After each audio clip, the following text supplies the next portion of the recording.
Fala família! Tudo bem, galera?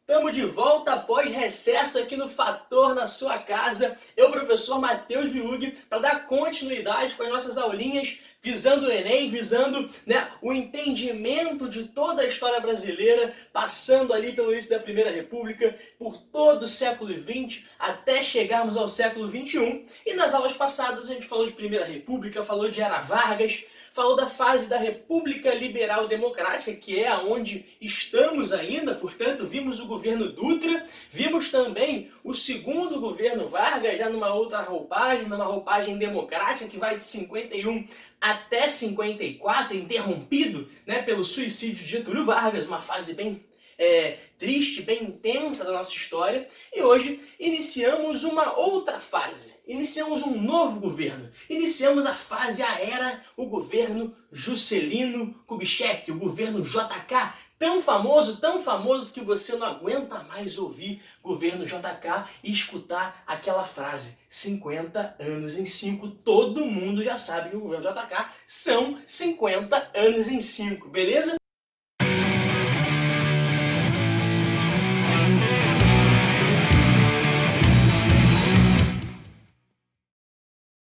E a minha proposta é a seguinte, eu quero que você tenha em mente 3 conceitos-chave para que você possa compreender a Era JK. São 50 anos em 5 e sim, é um governo bem intenso, é um governo com bastante modificações, é um governo com um cenário cultural bastante alvoroçado, é um governo onde o Pelé dá um chapéu e marca o gol no 5-2 contra a Suécia e a gente levanta a primeira taça do mundo. A taça do mundo é nossa, com o brasileiro, não há quem possa. Dentro das quadras de tênis em Wimbledon, Maria Esther Bueno conquista o primeiro mundial de tênis brasileiro. A mulher Maria Esther Bueno traz essa conquista para o Brasil. A bossa nova encanta o mundo. João Gilberto, Tom Jobim começam a fazer ressoar por aí afora os primeiros acordes daquela que será uma das grandes imagens do Brasil para o mundo. Além disso, nossos cinegrafistas do cinema novo, a poesia concreta, o mundo pós-guerra, a Guerra Fria, tudo isso vem animar, tudo isso vem complexificar esse período super interessante da nossa história. Agora, não podemos esquecer o próprio contexto brasileiro. O próprio pano de fundo, o próprio enredo da onde o governo JK vai surgir. E o pano de fundo, o enredo, é toda aquela disputa eleitoral, aquela disputa política presente dentro da República Liberal Democrática. A gente traçou um panorama nas aulas anteriores, demonstrando como a União Democrática Nacional, o PSD e o PTB são as 3 principais forças políticas. E a gente está falando agora de um governo que está subindo, está ascendendo, está surgindo no imediato pós-suicídio de Vargas. E aí a gente tem que recuperar um episódio muito importante da nossa história e que já tem a ver com o primeiro conceito que eu quero que você tenha em mente para entender a fase JK. Que conceito é esse? O equilíbrio instável. A historiadora Maria Vitória Benevides coloca que para você compreender a Era JK é muito importante que você tenha em mente durante o equilíbrio instável ao qual o Brasil está passando e ao qual o JK vai conseguir coordenar com muita maestria. E já se inicia com um problema. A UDN sempre se colocou como a principal adversária do getulismo. Só que agora não tem mais Getúlio. O Getúlio morreu, ele se suicidou. Só que, mesmo se suicidando, as forças getulistas agora passaram, o suicídio teve o efeito contrário que a UDN esperava. A pressão contra o Getúlio teve o efeito contrário que ela esperava. Se fragilizar, se perder, se enfraquecer. Não, o que acontece agora é justamente o contrário. As forças getulistas disparam. O PSD e, sobretudo, o PTB, a ala trabalhista getulista, ela vai disparar. Se você pegar os números de deputados eleitos pelo PTB pós-morte do Getúlio, você percebe que esse número aumentou bastante até o golpe de 64. O Juscelino ele vai ser o cara que vai buscar herdar essa herança getulista, essa herança trabalhista e também, é claro, ele era do próprio PSD, a herança dos contatos, dos industriais, dos grandes latifundiários que estavam na base política getulista. Então o que você tem que lembrar, o que você tem que saber desse equilíbrio instável? O governo JK já começa com uma tentativa de impedimento. Né? Basta lembrar que pós-suicídio do Getúlio, quem fica quase mais ou menos um pouquinho mais que um ano no poder é o Café Filho, que era o seu vice. Né? A UDN, pós aquele alvoroço de morte do Getúlio, tenta fazer um arranjo golpista. Né? O Café Filho declara que não pode continuar na presidência por conta, né, de problemas cardíacos, por conta de problemas de saúde. O Carlos Luz, que era então o presidente da Câmara dos Deputados, assume. O Carlos Luz, completamente pró, né, UDN, assume. Só que esse camarada aqui, ó, o Marechal Lott, né, o Marechal Henrique Teixeira Lott, percebe que não tem esse camarada aqui, né? Eu esqueci que ele não tá aqui, mas anota aí, o Marechal Henrique Teixeira Lott, ele dá um golpe preventivo, ele tira o Carlos da presidência e entrega a presidência para o Nereu Ramos. Agora, por que houve essa movimentação golpista? Outubro de 55, transcorrem as eleições e o JK vence. O JK vence com 36% dos votos. Ele derrota o Marechal Juarez Távora. E percebam que a UDN nunca foi boa com o slogan político. Vote no Marechal Juarez Távora, o Marechal dos Cabelos Grisalhos. Né? Então, o antecessor do Juarez Távora seria o Etelvino, quase que não sai, Etelvino Lins. E olha o slogan do Etelvino Lins. Vote em Etelvino, ele é pobre como você. Né? A UDN não tinha tato nenhum para fazer jingle, para fazer slogan. Né? E o JK, naquela onda, né, getulista, naquela onda do PSD, o PSD faz uma aliança com o PTB não lança candidato, apoia o JK e o seu candidato como vice é o João Goulart. Percebam, a força do Vargas é tão grande nesse pós-suicídio que o João Goulart tem mais voto que o JK. Né, sendo vice-presidente, a votação é separada, você vota no presidente e vota em vice. O João Goulart tem mais voto, né, então a coesão em torno da figura de João Goulart é maior do que a própria coesão em torno da figura de JK. Né? Quem concorre com o JK? O Juarez Távoras, o Adhemar de Barros, que era aquele cara meio populista do PSP, né, que preferiu não se eleger, não tentar a eleição em 50, né, um acordo com o Getúlio, só não esperava o desfecho que a história ia trazer para ele. E essas eleições foram tão loucas em 55 que um camarada chamado Plínio Salgado, aquele mesmo da IB, lá de trás, o fascismo tupiniquim, também concorreu pela presidência. Mas o vitorioso, com 36% dos votos, foi o JK.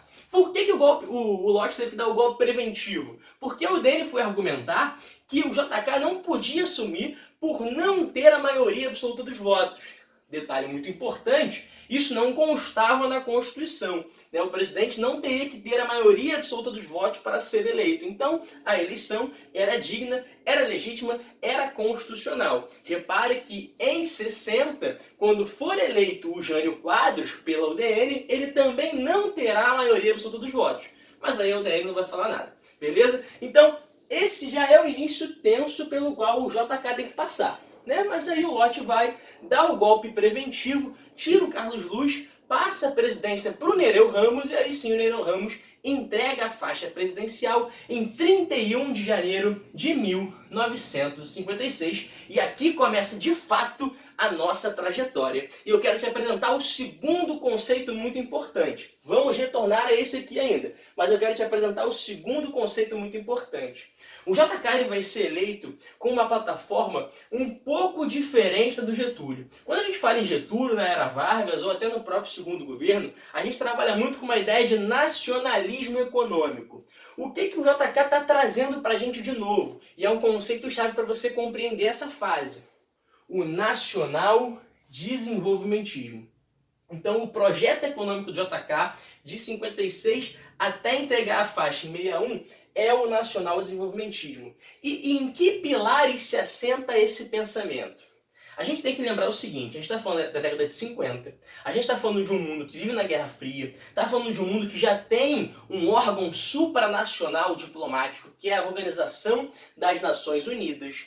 Um mundo que está vendo a emergência do terceiro mundo, né? A discussão de países que não fazem parte da elite capitalista e que querem superar o atraso. O atraso é uma palavra muito utilizada nessa época. Os países atrasados, os retardatários, aqueles que não fazem parte do primeiro mundo. Primeiro mundo, a elite, o top ali, capitalista, Estados Unidos, Inglaterra, França, né? E a gente sabe que o Brasil E a América Latina como um todo, por conta do seu processo histórico de colonização, de exploração, né? A África também passa por esse processo, a Ásia, em certas regiões, também passa por esse processo. Durante a sua formação, ela fica para trás no desenvolvimento do sistema capitalista. Na parte da América Latina, a ONU vai criar um órgão chamado de CEPAL, que é a Comissão Econômica para a América Latina, que vai começar a perceber, vai ter economistas renomados como Celso Furtado, né, como Maria Conceição Tavares, que vão estar olhando para o Brasil. A gente pode sair da condição de periferia, da condição de subdesenvolvido, para a condição de desenvolvido. É isso que a CEPAL está pensando. É isso também que o Instituto Superior de Estudos Brasileiros, o ISEB, que era um órgão, né, subordinado ao Ministério da Educação, está pensando. Como podemos tirar o Brasil dessa situação de pobreza, dessa situação de atraso? Como sairmos desse patamar para irmos para outro patamar? É essa a ideia que esses dois órgãos estão trazendo. E vão ser financiados, né? Esse aqui é um órgão supranacional da ONU, né? Esse aqui é um órgão nacional, e o BNDE, ainda não tinha o S de social, né? O Banco Nacional do Desenvolvimento Econômico vai ser um braço forte no financiamento desse projeto nacional desenvolvimentista, beleza? E no que consistiria esse projeto? Colocar a burguesia nacional como centro, como motor de transformação da nossa realidade. Então, investir na industrialização. Essa é a palavra-chave, essa é a palavra de ordem. Industrializar o país, continuar aquilo que o Vargas estava fazendo. Mas viu que se é continuar aquilo que o Vargas estava fazendo, não é a mesma coisa? Não é o mesmo nacionalismo econômico? Não. Por que não? Porque agora você vai investir em infraestrutura, em integração nacional e industrialização. Mas, Viug, então não é uma coisa que o Vargas estava fazendo?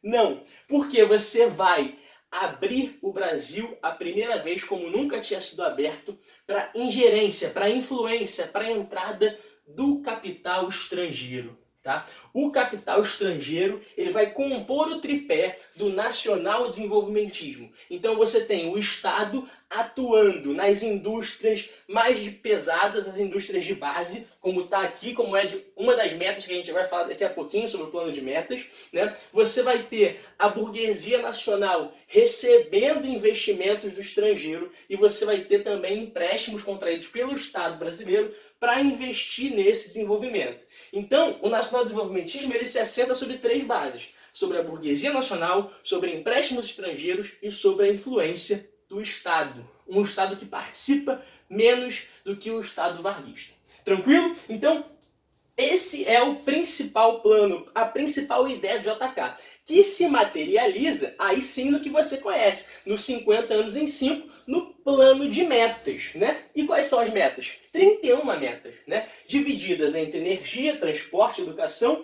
indústria de base e alimentação, tá? A meta síntese, que seria a sexta meta, é a construção de Brasília, que já era prevista a troca de capital, sair do Rio de Janeiro, né, desde a Constituição de 91, e o JK resolve tirar, né, a capital do Rio e levar para Brasília, o que traz a ideia de integração nacional, levar o Brasil direto para o centro, direto para o centro-oeste.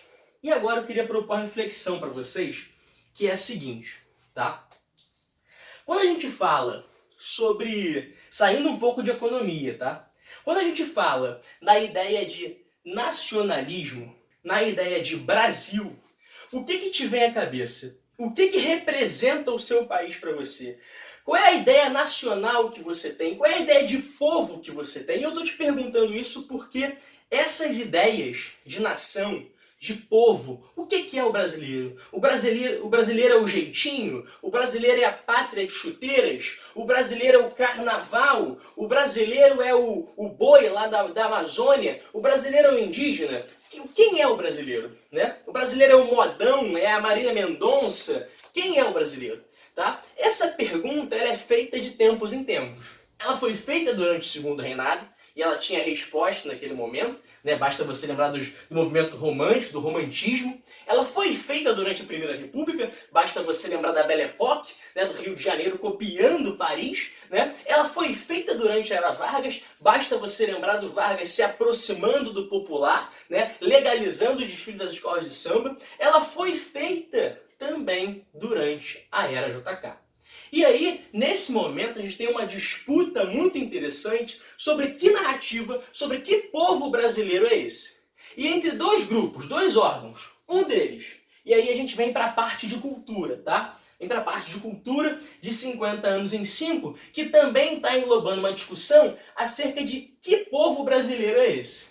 Você vai ter a Associação Brasileira de Letras de um lado e você vai ter o Instituto Superior de Estudos Brasileiros do outro. Não só o Instituto Superior de Estudos Brasileiros. Você vai ter o Centro Popular de Cultura, o CPC, você vai ter uma participação muito forte da Igreja Católica, tá? No interior do Brasil, com um movimento de alfabetização muito forte, tá? Agora, a grande diferença entre esses projetos é o seguinte. O ISEB, ele está pensando um Brasil urbano.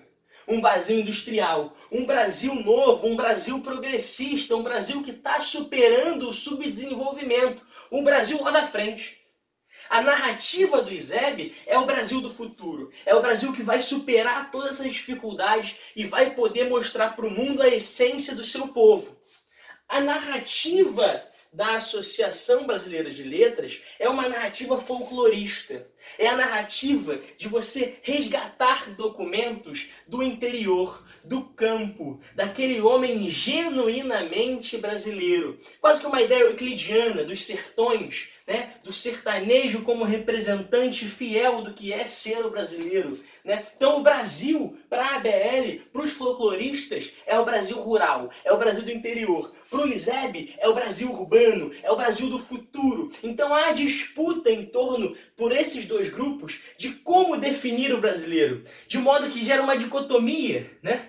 De um lado, um está olhando para o passado idílico, um passado originário, um passado que não há contradição. Do outro, você olha para um futuro que ainda vai vir, desenvolvido, glorioso, rico.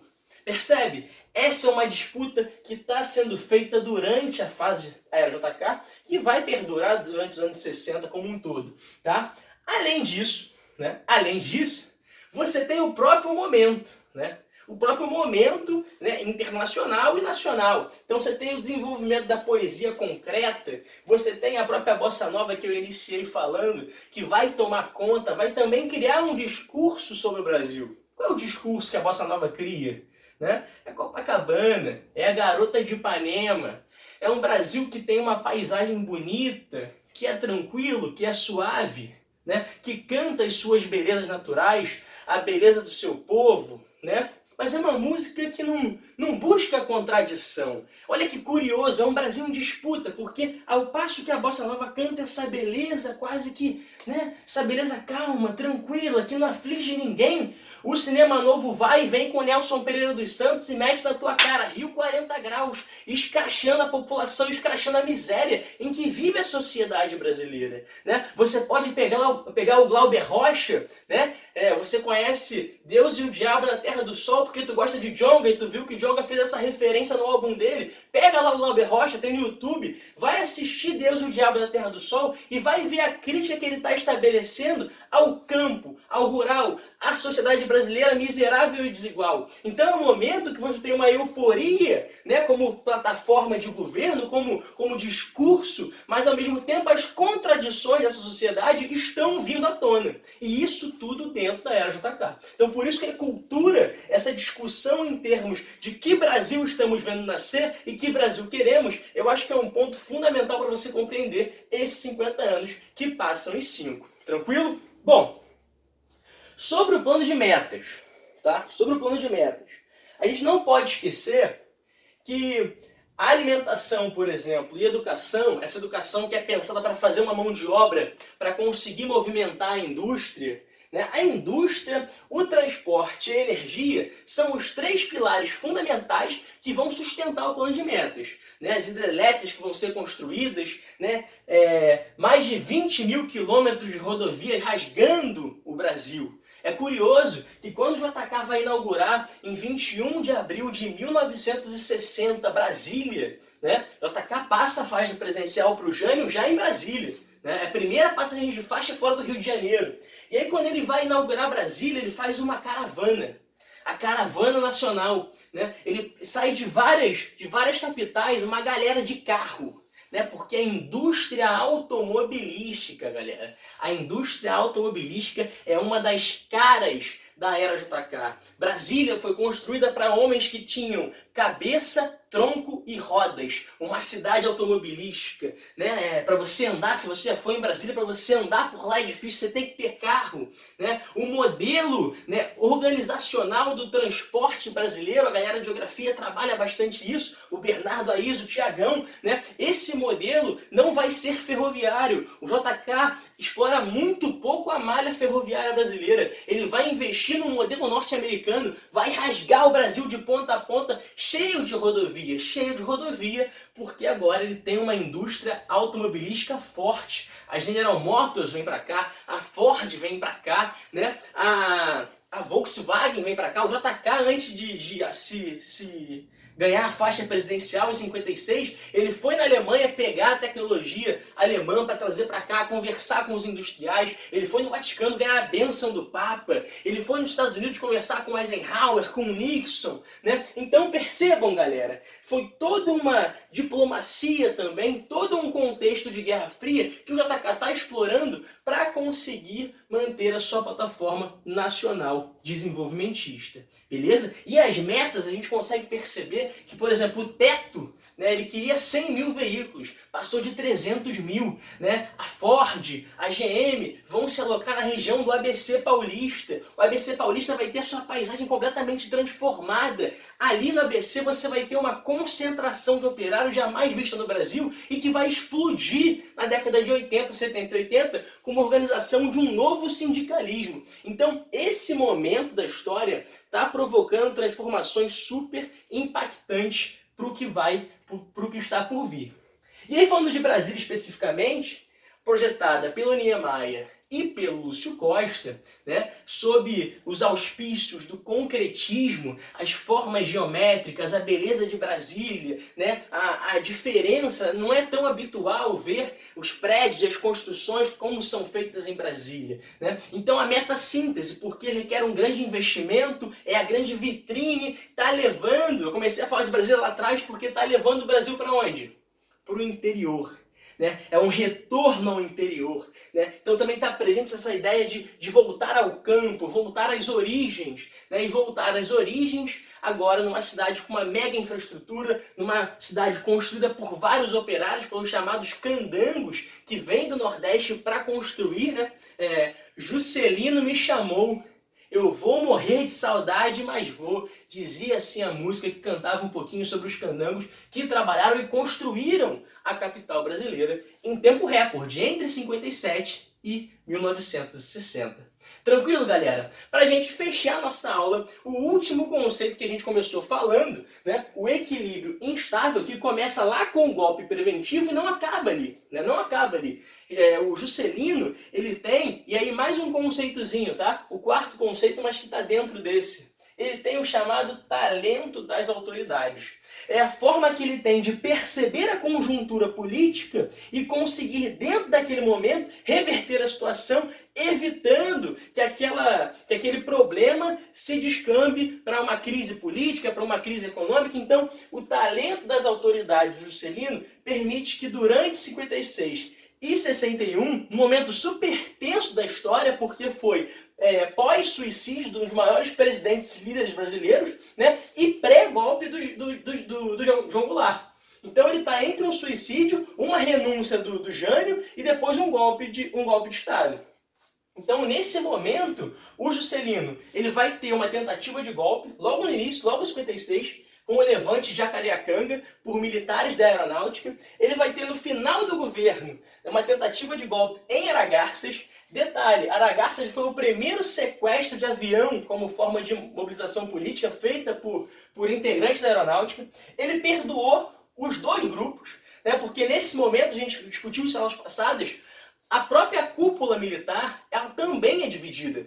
Existe um grupo que é mais próximo ao UDN, que é mais próximo aos Estados Unidos, um grupo mais liberal, e existe um grupo mais nacionalista, né? Então as próprias Forças Armadas nesse momento estão cindidas, estão rachadas, né? Então o JK tem duas tentativas de golpe e ele perdoa e anistia as duas vezes que isso acontece. Ele enfrenta greves, né? No Rio de Janeiro, a que mais chama atenção é a greve das barcas, que a população se revolta, destrói a casa da concessionária que fazia a gestão das barcas em 59, o governo intercede, né? Acaba com a greve, dá o aumento aos marítimos. Ele enfrentou a seca no Nordeste em 57 e para isso ele criou um novo órgão, a Sudene, para conseguir gerenciar melhor, investir melhor e fazer com que o problema da seca fosse atenuado. E por fim, um momento bem chave do governo dele em 59, quando há o rompimento com o FMI, né? O rompimento com o FMI é sintomático porque já é no fim do governo, ele está no auge da popularidade e o FMI determina que para ele fazer o plano de estabilização que ele queria, ele comece a fazer cortes e pratique uma política de austeridade que ia prejudicar o trabalhador, que estava sofrendo com a inflação, ia sofrer provavelmente com arroxo, mas ia prejudicar os cafeicultores que estavam recebendo subsídio porque o preço do café estava em baixa, e ia prejudicar a elite que precisava dos empréstimos internacionais.